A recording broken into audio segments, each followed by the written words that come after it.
IVF treatments పై 20,000 discount. Doctor consultation మరియు ultrasound scan ను ఉచితంగా అందిస్తున్నారు. 49 అంటే సంతానం, 49 అంటే సంతోషం.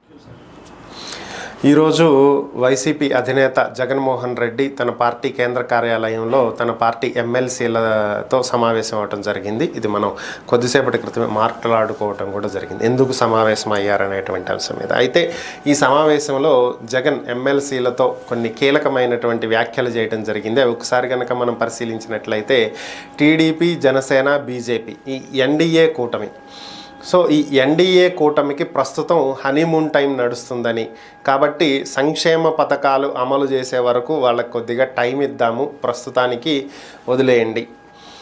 వీళ్ళు ఎన్ని అక్రమ కేసులు పెట్టినా మీరు భయపడొద్దు, ప్రలోభాలకి లొంగొద్దు, మనం గట్టిగా నిలబడదాం, పోరాడదాం, త్వరలోనే ప్రజల్లోకి వస్తాను, రాష్ట్రంలో పర్యటనలు చేస్తాను, చంద్రబాబు తప్పులను లెక్క పెట్టండి, శిశుపాలుడిలాగా చంద్రబాబు తప్పులు మనం లెక్క పెడుతూ ఉండాల్సిందే, ఏదో ఒక తప్పు చేస్తాడు, దానికి ఖచ్చితంగా సమాధానం చెప్పి తీరాలి, ఈవీఎంల గోల్మాల గురించి ఖచ్చితంగా చర్చ జరగాలి, ఇది శకుని పాచికల్లాగా ఉన్నాయి తప్ప ఎన్నికల ఫలితాలు వాస్తవ రూపంలో లేవు, కాబట్టి ఖచ్చితంగా దీని మీద చర్చ జరగాల్సిందే, త్వరలో ప్రజల్లోకి వచ్చి వీటి గురించి మాట్లాడతామని చెప్పి ఆయన ఎమ్మెల్సీలతో మాట్లాడినట్లు వార్తలు అయితే బయటకు వస్తున్నాయి. ఇది పరిస్థితి.